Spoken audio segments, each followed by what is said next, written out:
The stars looked the same as they always did from the bridge of the UE's horizon.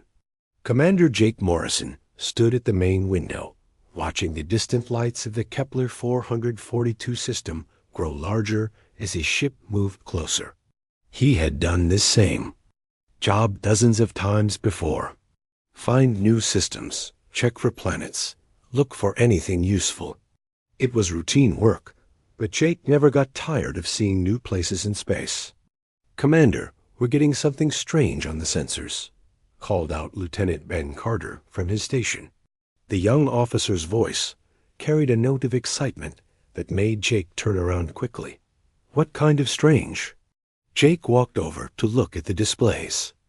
20 years of commanding exploration ships had taught him that strange things in space were usually dangerous things. "It's not natural, sir. The readings look like some kind of technology. Something big." Ben's fingers moved across his controls, bringing up more detailed scans. "I've never seen patterns like this before." Jake felt his heart beat faster. In all his years exploring space, he had never found anything that wasn't made by humans. Earth scientists had been looking for alien life for centuries, but they had only found empty planets and dead rocks. If Ben was right, this could change. "Everything. Are you sure it's not one of our ships?" Jake asked. Sometimes other human vessels ended up in the same systems, especially if they were following similar survey routes. "No, sir. Definitely not human. The energy signatures are completely different." And Commander ... Ben paused, looking up from his screen with wide eyes. "It's huge. Much bigger than anything we've ever built." Jake grabbed the communication device. From his belt, Captain Grant to the bridge, Priority 1. Within minutes, Lisa Grant hurried onto the bridge. As the ship's lead scientist and expert on alien life, she would need to see this. Lisa looked at the sensor readings for several long minutes before speaking. "It's definitely artificial. The structure is too organized to be natural. And these power levels..." She shook her head in amazement. "They're generating more energy than an entire human colony." "Could it be dangerous?" Jake asked. His job was to keep his crew safe, and unknown alien technology made him nervous. "Unknown," Lisa replied honestly. "But this is what we've been hoping to find for 300 years. We have to try to make contact." Jake nodded slowly. She was right. This was why humans had spread across the galaxy in the first place. Not just to find new homes, but to find others like themselves. Begin first contact protocols. Full diplomatic approach. The next few hours were tense as the Horizon's crew prepared their greeting message. They had practiced this scenario many times, but never thought they would actually use it. The message was simple. Peaceful greetings from humanity. An invitation to communicate, and basic information about human civilization. They broadcast the message on multiple frequencies and waited. Space felt very quiet around them. Then the answer came. The voice that spoke from their communication system was unlike anything they had ever heard. It wasn't quite human, but it was clearly intelligent. The words came through their translation computers in perfect English. "We are the Vorthic Dominion. We have received your primitive signals. You will remain in position while we analyze your species." Jake and Lisa looked at each other. The alien's tone was cold and dismissive, like a teacher talking to a young child. But they had made contact. After centuries of searching, humans were finally talking to another intelligent species. "This is Commander Jake Morrison of the human vessel Horizon," Jake replied carefully. "We come in peace and hope to establish friendly relations with your people." "Your desires are irrelevant," the alien voice responded immediately. "You will provide us with complete biological and cultural data for evaluation. This is not a request." Lisa stepped forward to the communication panel. "We would be happy to share information about humanity. We hope you'll share information about your civilization as well." This could be the beginning of a wonderful partnership between our peoples. There was a long pause before the alien spoke again. Partnership? You misunderstand your situation. Humans. Submit to scanning or face immediate destruction. Jake felt anger rising in his chest, but he forced himself to stay calm. We're not here to fight. We just want to talk. Surely two intelligent species can find common ground. Intelligence remains to be determined, the alien replied coldly. 4. The next 3 days, the Vorthik demanded detailed scans of the human ship and crew. They asked endless questions about human biology, psychology, history, and culture. Jake and Lisa cooperated, hoping that sharing information would lead to better relations. The aliens seemed particularly interested in human conflicts and disagreements. Throughout history. On the 4th day, the Vorthik delivered their judgment. We have completed our analysis of your species, the alien voice announced. Every human on the ship gathered around the communication systems to hear what their new galactic neighbors had to say. Humans are primitive vermin with no evolutionary sophistication. Your species lacks the mental capacity to participate in galactic civilization. You are violent, chaotic, and intellectually inferior to proper intelligent life. Jake felt like he had been punched in the stomach. Around the bridge, his crew stood in shocked silence. The alien continued speaking. Your crude attempts at art, science, and philosophy are nothing more than the meaningless scratching of lower animals. You have achieved nothing that any true species would consider worthy of respect. That's not true, Lisa said quietly, but her voice carried clearly through the communication system. Humans have accomplished amazing things. We've created beautiful art, made incredible scientific discoveries, built societies based on cooperation and justice. You mistake simple mimicry for achievement, the Vorthik replied with something that sounded like amusement. What you call civilization is merely the behavioral patterns of pack animals. You cannot comprehend concepts that proper species understand naturally. Jake found his voice. You're wrong about us. Yes, humans have conflicts sometimes, but we also work together. We help each other. We explore the unknown because we want to learn and grow. Your childish protests only confirm our assessment. The Vorthik Dominion, representing over 300 advanced species, has decided that humanity will be contained to your current systems. You are forbidden from expanding further into space. Like all vermin, you may be tolerated in small numbers, but you must never be allowed to spread. The communication ended abruptly, leaving the horizon floating alone in space. Jake sat down heavily in his command chair. Around him, his crew looked stunned and hurt. In a few minutes, everything had changed. Humanity's first contact with alien. Life had become a humiliating rejection. But as Jake looked at the faces of his crew, he saw something else beginning to grow alongside the hurt. It was anger, but not the hot anger of a moment. This was cold, determined anger, the kind that lasted. Send a message to Earth, Jake said quietly. Tell them everything. Within hours, every human colony, station, and ship in space had received the Vorthik message. The alien's insult spread across human civilization like wildfire. But instead of despair, it sparked something the Vorthik had not expected, that sparked unity. The message reached Earth 3 days later. Admiral Roy Jackson sat in his office at Luna Station, reading the transmission from the horizon for the 4th time. Each time he read it, he felt the same cold anger building in his chest.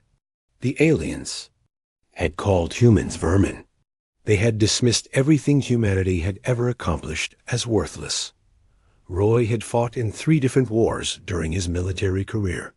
He had seen humans at their worst and at their best. He knew that humans could be violent and destructive, but he also knew they could be brave, creative, and caring. The Vorthik had judged an entire species based on incomplete information, and their judgment was wrong. Sir, we're getting calls from every colony and station in human space. His aide, Lieutenant Carl Brooks, reported from the doorway. Everyone wants to know what we're going to do about this. Roy looked up from the message. What are they saying? That's the strange part, sir. Nobody's talking about revenge or fighting back. They're all asking the same question. How do we prove them wrong? Roy stood up and walked to the window that looked out over Earth. The blue planet hung in space below, beautiful and peaceful. Somewhere out there, aliens were dismissing everything that world represented. They thought humans were too primitive to matter. They were about to learn otherwise. Schedule a meeting with the Colonial Council, Roy told Carl, and get me President Santos on the line. It's time to show the galaxy what humans can really do. Within a week, something unprecedented happened across human civilization. The colonial war between Mars and the outer colonies, which had been raging for 2 years, simply stopped. Both sides announced a ceasefire without any negotiations or treaties. The soldiers on both sides had heard the alien message, and suddenly their human conflicts seemed small and pointless. On Mars, Governor Steve Palmer received a call from his biggest political enemy, Governor Helen Roberts of the Jupiter colonies. The two had spent years arguing about trade routes and mining rights. Now Helen had a different proposal. Steve, I think we need to talk, she said over the video link. Not about our problems, but about theirs. She gestured toward the stars visible through her office window. Those aliens think we're too stupid and violent to be worth their time. I say we prove them wrong. What did you have in mind? Steve asked. Despite their past disagreements, he found himself listening carefully. The alien insult had changed something fundamental about how he saw other humans. My scientists have been working on quantum communication arrays for 15 years. Your people have the best manufacturing facilities in human space. Separately, we might never crack the problem. Together, we could have working prototypes in 6 months.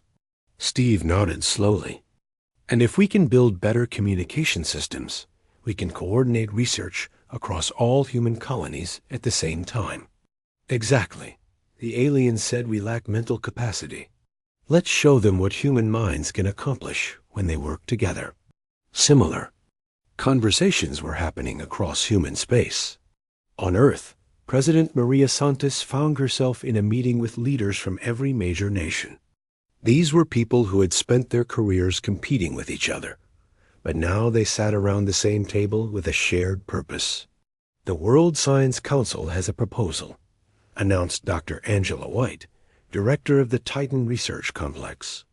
She was a small woman with gray hair, but when she spoke, everyone listened. She was widely considered the smartest human alive. We want to create the largest research project in human history, Angela continued. Every scientist, every engineer, every researcher working on the same goal, advancing human technology and knowledge as fast as possible.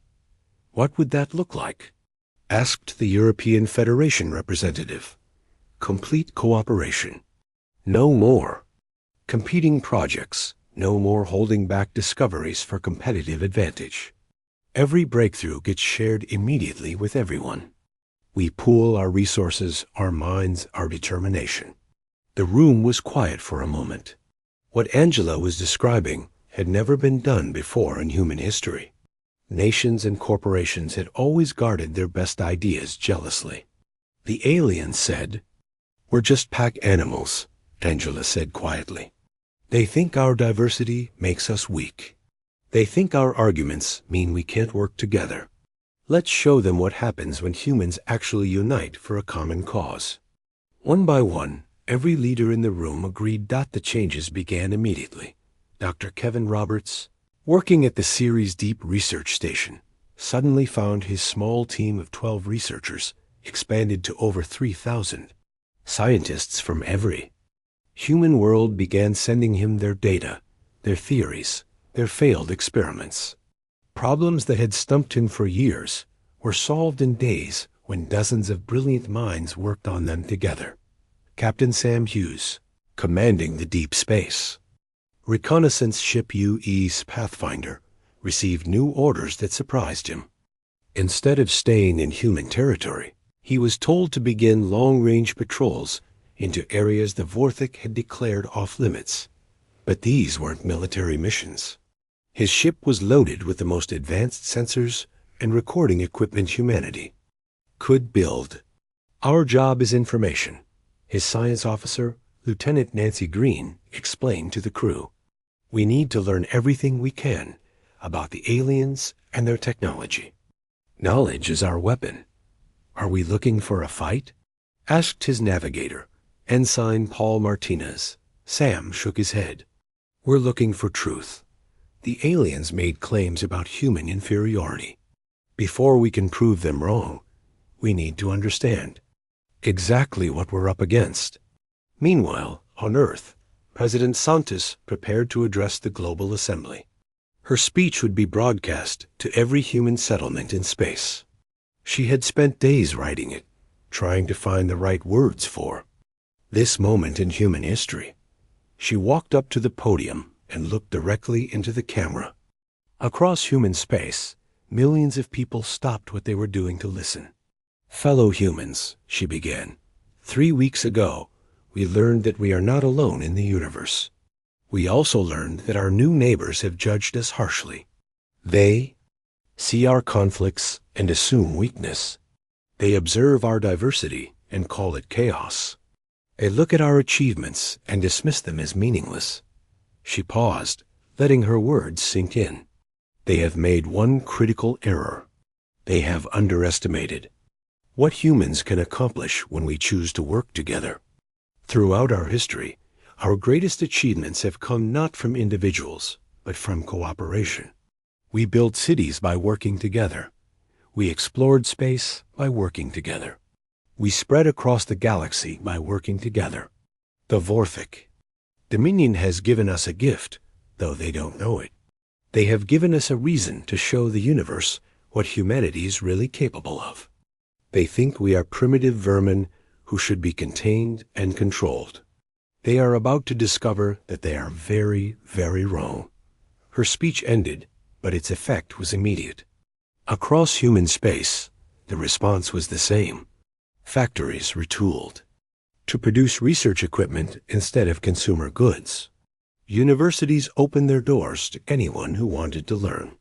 Children who had dreamed of becoming entertainers or athletes suddenly wanted to become scientists and engineers. The Vorthik had intended their message to put humans in their place. Instead, it had awakened something that had been sleeping in the human spirit, the desire to prove that no one had the right to set limits on what humans could achieve. Captain Lisa Grant, back on Earth after the Horizon's return, found herself in charge of the new Xenobiology Research Division. Her job was to analyze everything they had learned about the Vorthik and prepare for future contact. Do you think they'll try to communicate with us again? Her assistant, Dr. Mark Thompson, asked one day. Lisa looked up from the alien transmission. Data she had been studying. Eventually, they think they've solved the human problem by dismissing us. When they realize we haven't gone away, they'll have to deal with us again. And when that happens, Lisa smiled grimly. When that happens, they're going to meet a very different humanity than the one they insulted. Outside her laboratory window, she could see construction crews working day and night on new research facilities. The work never stopped now. Humans had found their purpose, and they would not be turned aside by alien arrogance. The Vorthik had made their judgment. Now humanity would make theirs. 5 years had passed since the Vorthik delivered their insult to humanity. To anyone watching from outside, it might have seemed like humans had accepted their judgment and retreated quietly to their small corner of the galaxy. No more messages were sent to alien civilizations. No human ships appeared near Vorthik territory. The galaxy had gone silent about the upstart species that had briefly caused some minor interest. The reality was very different. Commander. Tony Martinez stood on the bridge of his ship, the UE Shadow, watching displays that showed star maps unlike anything that had existed 5 years ago. Thousands of tiny dots marked the locations of human surveillance probes spread across hundreds of star systems. Each dot represented eyes and ears that the rest of the galaxy knew nothing about. "Status report," Tony said to his communications. "Officer Lieutenant Amy Chun. All probe networks are operating normally, sir. We're receiving data from 1,247 monitoring stations across 43 alien civilizations." Amy's fingers moved across her controls, bringing up detailed reports. "The new quantum communication relays are working perfectly. Information from the furthest probes reaches us in less than 6 hours." Tony nodded with satisfaction. The probe network had been his idea, but it had taken the combined efforts of every human colony to make it work. The tiny surveillance devices were almost impossible to detect, built with technology that hadn't existed when the Vorthik first encountered humanity. They watched, they listened, and they reported back everything they observed. "Any word from the Deep Space Reconnaissance teams?" Tony asked. "Captain Kate Phillips checked in from the Gamma Sector 2 hours ago. Her team has completed mapping of the Vorthak military installations in that region. She's requesting permission to move closer to their home system." "Denied," Tony replied immediately. "We're not ready for that level of risk yet. Tell her to continue monitoring from long range." The information flowing back from the probe network had revealed truths about the galaxy that shocked even the most pessimistic human analysts. The Vorthik Dominion was indeed powerful, but their power came from a carefully maintained system of control and manipulation. Dr. Kevin Roberts, now directing research operations from the expanded facility on Ceres, reviewed the latest intelligence reports with growing anger. The data painted a picture of systematic oppression that spanned centuries. "Look at this," he said to his colleague, Dr. Susan Bell, pointing to a holographic display showing trade routes between alien civilizations. "The Vorthik control almost all commerce between species. Any civilization that tries to trade directly with others gets cut off from essential resources." Susan studied the display carefully. "It's not just economic control. Look at these education exchange programs. The Vorthik decide which species get access to advanced scientific knowledge. They keep everyone else dependent on them for technological progress. And if anyone gets too advanced on their own," Kevin asked, "accidents happen. Plagues, system failures, natural disasters that aren't quite natural." Susan's voice was grim. "The Vorthik have been playing this game for a very long time." The intelligence gathering had revealed another crucial fact. Humanity wasn't the first species the Vorthik had dismissed as primitive vermin. Over the past 3 centuries, at least 15 different civilizations had been judged unworthy and contained to their home systems. Most had eventually accepted their fate and stopped trying to advance. A few had tried to resist. Those species were no longer sending signals into space, but the probe network had also revealed something the Vorthik didn't know. Many of the supposedly primitive species were far more advanced than they appeared. They had simply learned to hide their capabilities to avoid Vorthik attention. Lieutenant Colonel Dan Parker, commanding the stealth reconnaissance ship UES Phantom, had spent 2 years studying one such civilization in the Kepler 186 system. The species called themselves the Zephyrians, and the Vorthik classified them as barely intelligent tool users who were centuries away from space travel. "Command, this is Phantom Team Leader," Dan reported during his latest briefing. "The Zephyrians definitely have faster-than-light capability. I've observed at least 30 ships leaving their system in the past month. They're just very good at hiding them." "Any idea why they're pretending to be primitive?" came the reply from Tony Martinez. "Best guess? They learned the same lesson we're learning. The Vorthik don't tolerate competition. Better to appear weak and survive than to appear strong and disappear. This revelation had led to one of humanity's most important decisions during the Silent Years.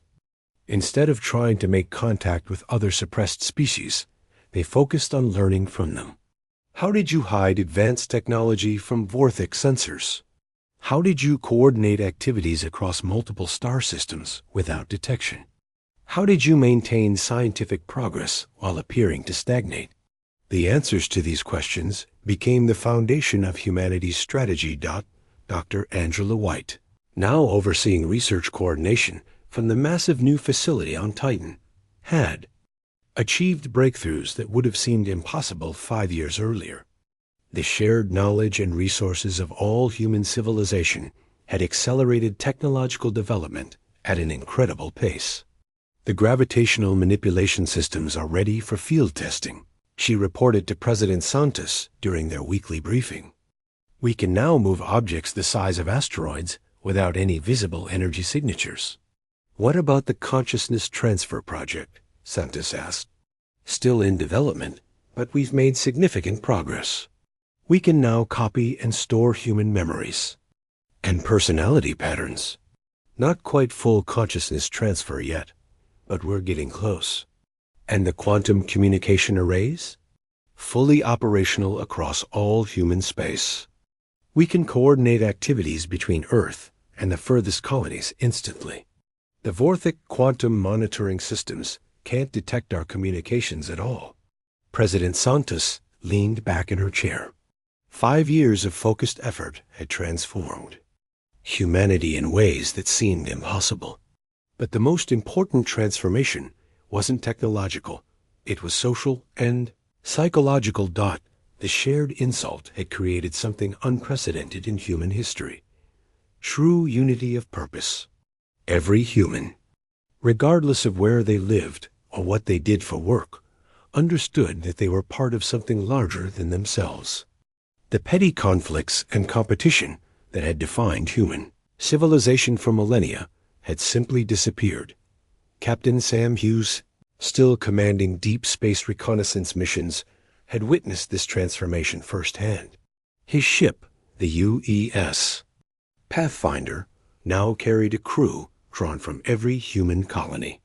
People who would have been enemies 5 years ago now worked together seamlessly. It's strange, his science officer, Lieutenant Nancy Green, observed during one of their long-range patrol missions. We're more united now than we've ever been, but we're also more alone. No contact with aliens, no new discoveries to share with the galaxy. Just us, working in silence. The silence is temporary, Sam replied. We're not hiding forever. We're preparing. For what? Sam looked out at the stars, thinking about all the intelligence reports he had read, all the evidence of Vorthik oppression they had gathered. For the day when the galaxy realizes that the Vorthik lied about us, and about a lot of other things too. The Silent Years had taught humanity patience, but they had also taught them something else, the value of careful preparation. The Vorthik had judged them based on a few days of interaction, dismissing centuries of human achievement without truly understanding what they were dealing with. When the time came to break the silence, humanity would be ready with evidence, capabilities, and allies the Vorthik never suspected existed. The species they had dismissed as primitive vermin had spent 5 years becoming something the galaxy had never seen before, a civilization dedicated entirely to the proposition that no one had the right to judge another species' worth. Admiral Roy Jackson, now commanding the combined human fleet from the hidden base at Wolf 359, reviewed the latest status reports with quiet satisfaction. Everything was proceeding according to plan. The probe networks were operational, the technology. Development was ahead of schedule, and most importantly, human morale remained high despite the isolation. Sir, his aide reported, we're detecting increased Vorthik communication traffic in the outer sectors. It looks like they might be preparing for something. Roy nodded. Intelligence had suggested this might happen eventually. The Vorthik couldn't ignore the human question forever. Sooner or later, they would want to check on their contained species and make sure humanity was still properly subdued. When that happened, they would discover that everything had changed. The silent years were almost over. The message arrived on a Tuesday morning, 7 years after humanity's first contact with the Vorthik. Admiral Peter Clark was drinking coffee in his command center at the Wolf 359 base when the communication alert sounded. Every human facility in the galaxy received the same transmission at exactly the same time. Humans, the familiar cold voice of the Vorthik spoke through their communication systems. Your containment period has ended. You will now submit complete resource manifests for taxation.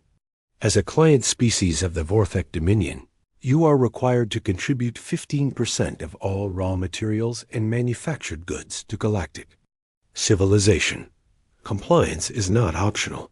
Peter set down his coffee cup carefully. Around the command center, his staff had stopped their work to listen. The message continued with detailed instructions about submission procedures, delivery schedules, and penalties for non-compliance.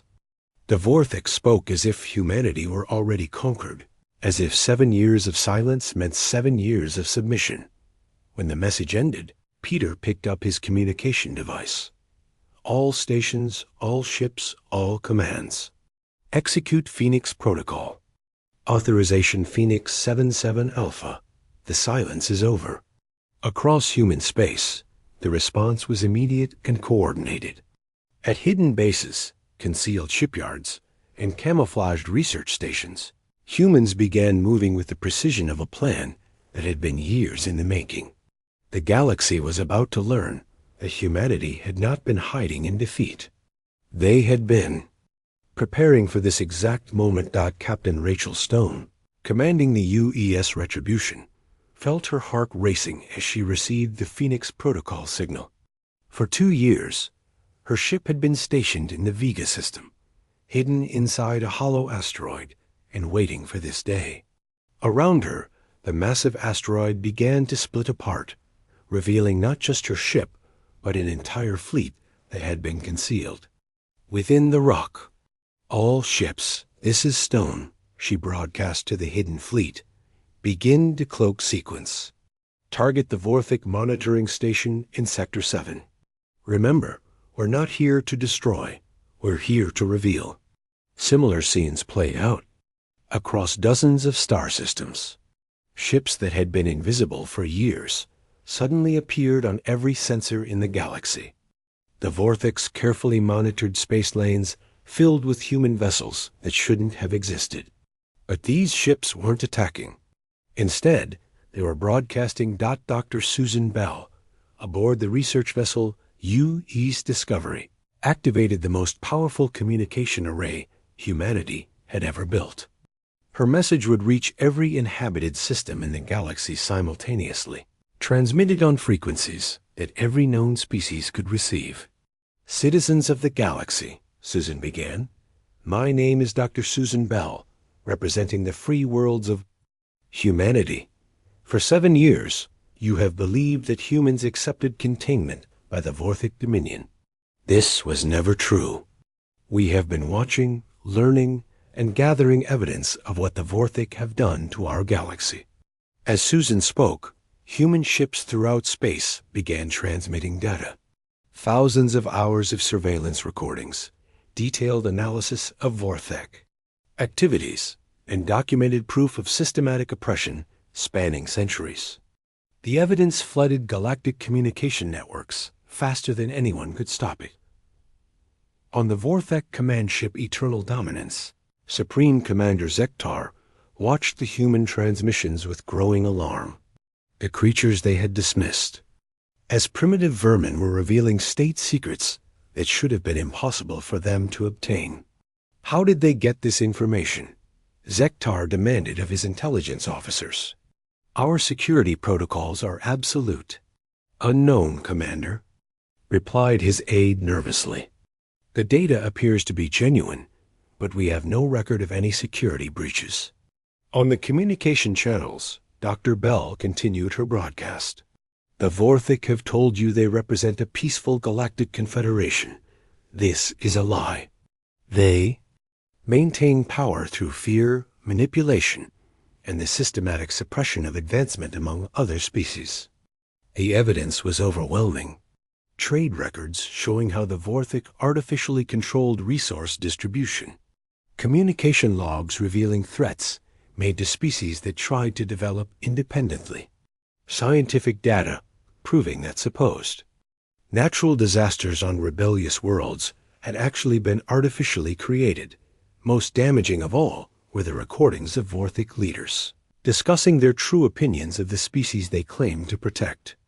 The galaxy heard Vorthic officials laughing about the ignorance of their client species, debating which civilizations to suppress next, and planning the elimination of any group that showed too much independence. Captain Helen Martinez leading the Liberation Fleet approaching the Kepler 186 system opened a direct channel to the Zephyrian homeworld. For years, humans had watched this species pretend to be primitive while secretly maintaining an advanced civilization. Zephyrian leaders, this is Captain Martinez of the human fleet, she broadcast. We know you can hear us, and we know what you're really capable of. The time for hiding is over. The galaxy is learning the truth about Vorthic oppression, and together we can end it. The response came quickly, but not from the planet. Sleek ships that looked nothing like primitive technology rose from hidden bases throughout the system. The Zephyrian commander's voice was filled with amazement and hope. Humans, we thought you had been destroyed or contained like so many others. How did you escape Vorthic notice for so long? We learned from you, Helen replied honestly. We watched how you survived by appearing weak. But we also learned something else. The time for appearing weak is over. Across the galaxy, similar contacts were being made. Species that had hidden their capabilities for decades or centuries were emerging from concealment. The human revelation wasn't just exposing Vorthic lies, it was inspiring long-suppressed civilizations to reveal themselves. Commander Dan Parker, now leading first contact operations with the Altarian Collective, found himself coordinating with beings whose technology was centuries ahead of anything the Vorthic possessed. The Altarians had been pretending to be a pre-industrial society for 300 years while secretly developing some of the most advanced science in the galaxy. Your species has done something remarkable, the Altarian delegate told Dan. During their first face-to-face meeting, you turned an insult into inspiration. The Vorthic tried to crush your spirit, but instead they forged it into something stronger. The response from suppressed species was overwhelming. Within hours of the human broadcasts, dozens of civilizations were publicly rejecting Vorthic authority. Some revealed hidden fleets. Others shared advanced technologies they had been secretly developing. A few announced that they had been in contact with each other for years, building a hidden network of free societies. On the Vorthic homeworld, the ruling council watched their carefully constructed empire beginning to collapse. Species they had controlled for centuries were openly defying their authority. Worse, they were sharing information and technology with each other, creating alliances the Vorthic couldn't prevent or control. Order the fleets to destroy the human ships immediately, commanded High Chancellor Morthic. This contamination must be stopped before it spreads further.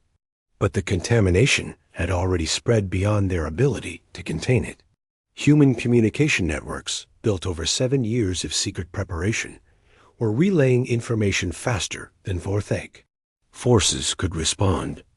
Every attempt to block transmissions was circumvented by backup systems the Vorthic didn't know existed. Captain Lissa Grant, now commanding the diplomatic vessel UES Ambassador, found herself at the center of a communication network spanning hundreds of worlds. Species that had never been allowed to talk to each other were now sharing ideas, technologies, and stories of survival under Vorthic rule. The response is beyond anything we hoped for, she reported to Admiral Clark. 47 species have formally rejected Vorthic authority. 12 others are requesting assistance with their own liberation movements. And the technology sharing is incredible. We're learning about sciences we never imagined. Admiral Clark smiled grimly as he watched the tactical displays showing Vorthic fleets moving to attack human positions. The aliens were reacting exactly as predicted, with violence and intimidation, the only tools they really understood. Let them come, he told his staff. It's time to show the galaxy what humans learned during our 7 years of silence. The revelation phase was complete. The galaxy now knew the truth about Vorthic oppression, and dozens of species were choosing freedom over security. But the real test was about to begin. The Vorthic had built their empire on the principle that superior force could crush any resistance. They were about to discover that some things couldn't be crushed by force alone. The human spirit, forged by insult and strengthened by purpose, had inspired something the galaxy had never seen before. A true alliance of free species, united not by domination, but by shared determination to decide their own destiny. The silent years had ended. The age of liberation was about to begin. The Vorthic War fleet arrived at the edge of human space with overwhelming force. 300 ships, each one larger and more powerful than anything humanity had ever built. Supreme Commander Zektar stood on the bridge of his flagship, confident that this show of force would end the human rebellion quickly and serve as a warning to other species considering defiance. Scan for human defensive positions, he ordered his tactical officer. We will destroy their military capability first and deal with the civilian populations. The scans revealed something unexpected. Human space was full of ships, but they weren't arranged in defensive formations. Instead, they seemed to be scattered throughout dozens of star systems, moving in patterns that made no military sense. Admiral Kate Phillips, commanding the human fleet from the flagship UES Defiance, watched the Vorthic approach on her tactical displays. Around her, the bridge crew worked with calm efficiency. 7 years of preparation had led to this moment, and everyone knew their role. All ships, this is Admiral Phillips, she broadcast on open frequencies that every species in the galaxy could monitor. Remember, we are not here to conquer. We are here to liberate. The galaxy is watching, and history will judge our actions. Today, the Vorthic fleet moved forward, weapons charging for the attack that would crush human resistance once and for all. But as they approached, something strange began happening across the galaxy. On worlds throughout Vorthic space, the oppressed species were rising up simultaneously. On the planet Kepler 442, where humanity had first encountered the Vorthic 7 years ago, the native Cathari emerged from underground cities where they had hidden for centuries. Their ships, using technology the Vorthic had forced them to abandon, rose from concealed bases and began transmitting messages of freedom to other worlds. Commander Tony Martinez, leading the Liberation Fleet in that system, opened communication channels with the Cathari leaders. This is Commander Martinez. We told the galaxy that today would be the day of liberation. Will you stand with us? Human friends, came the reply. We have waited 300 years for this day. Our ships are at your service. Similar scenes played out across dozens of star systems. The Zephyrians revealed their true fleet strength. The Altarians activated defensive systems that had been hidden for centuries. Species after species threw off the pretense of weakness and revealed the advanced civilizations they had maintained in secret. The Vorthic suddenly found themselves facing not just human ships, but a coordinated uprising of every civilization they had oppressed. Their massive empire was collapsing from within as their client species chose freedom over safety. But the real shock came when the shooting actually started. Captain Rachel Stone, commanding the first human battle group to engage Vorthic forces, watched her tactical displays with amazement as the enemy ships opened fire.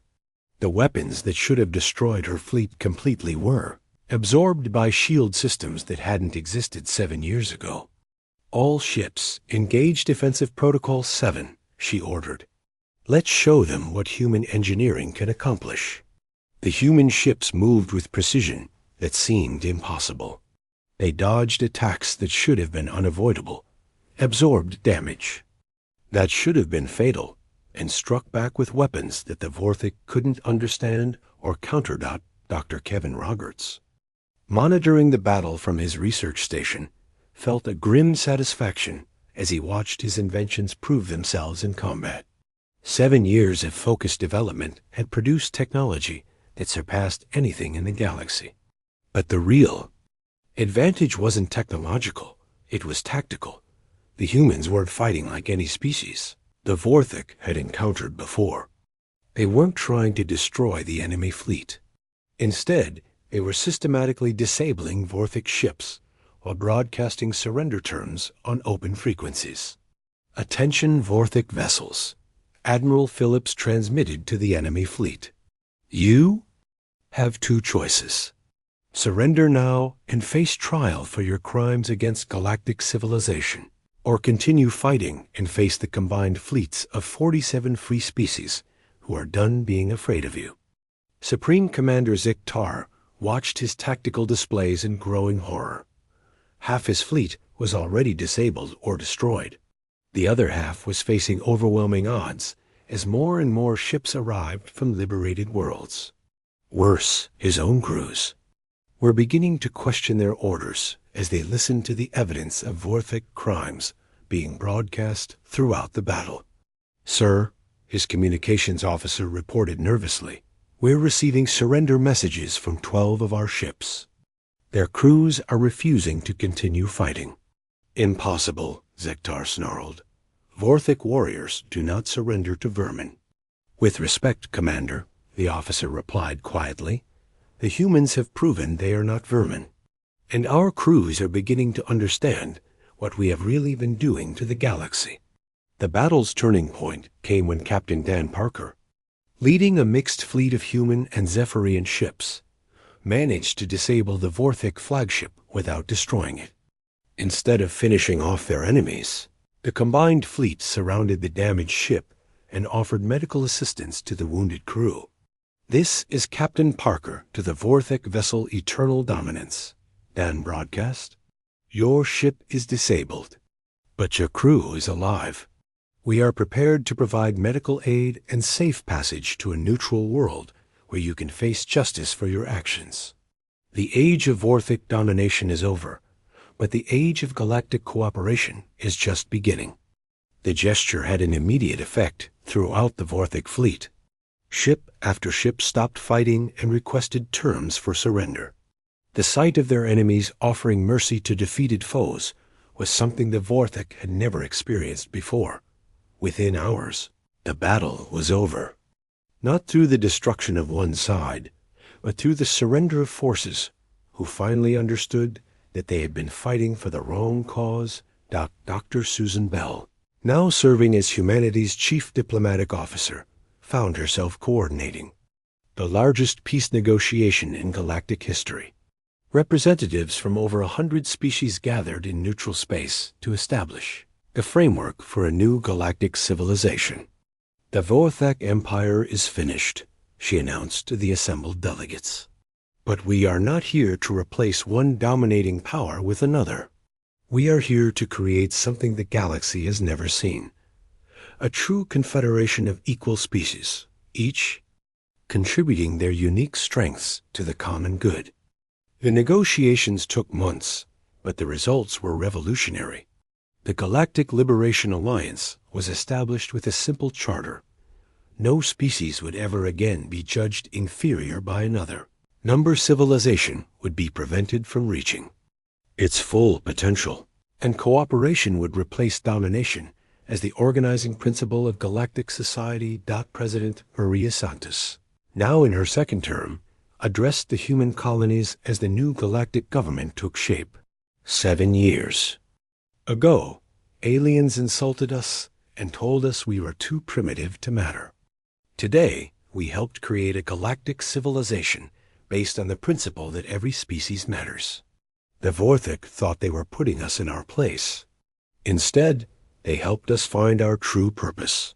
The transformation of the galaxy was swift and dramatic. Trade flowed freely between species for the first time in centuries. Scientific knowledge was shared openly, leading to breakthroughs that benefited everyone.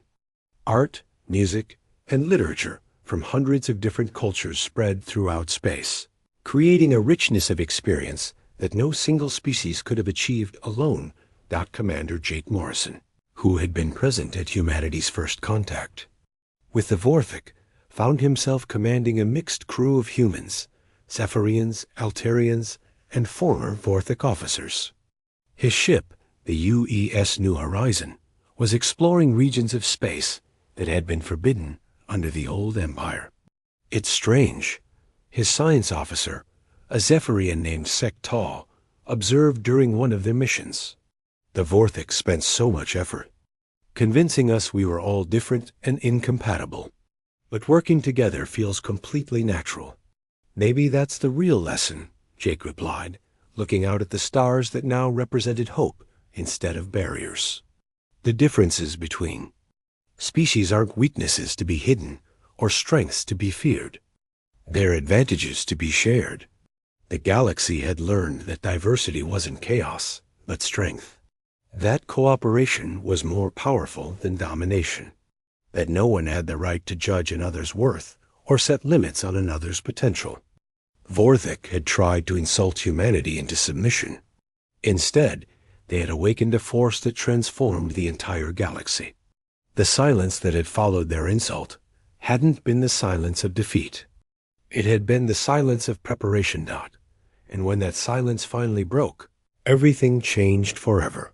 Years later, children throughout the galaxy would learn about the day the humans proved that no species was too primitive to matter, and that sometimes the greatest victories came not from defeating enemies, but from inspiring friends. The age of silence was over. The age of voices all voices had begun.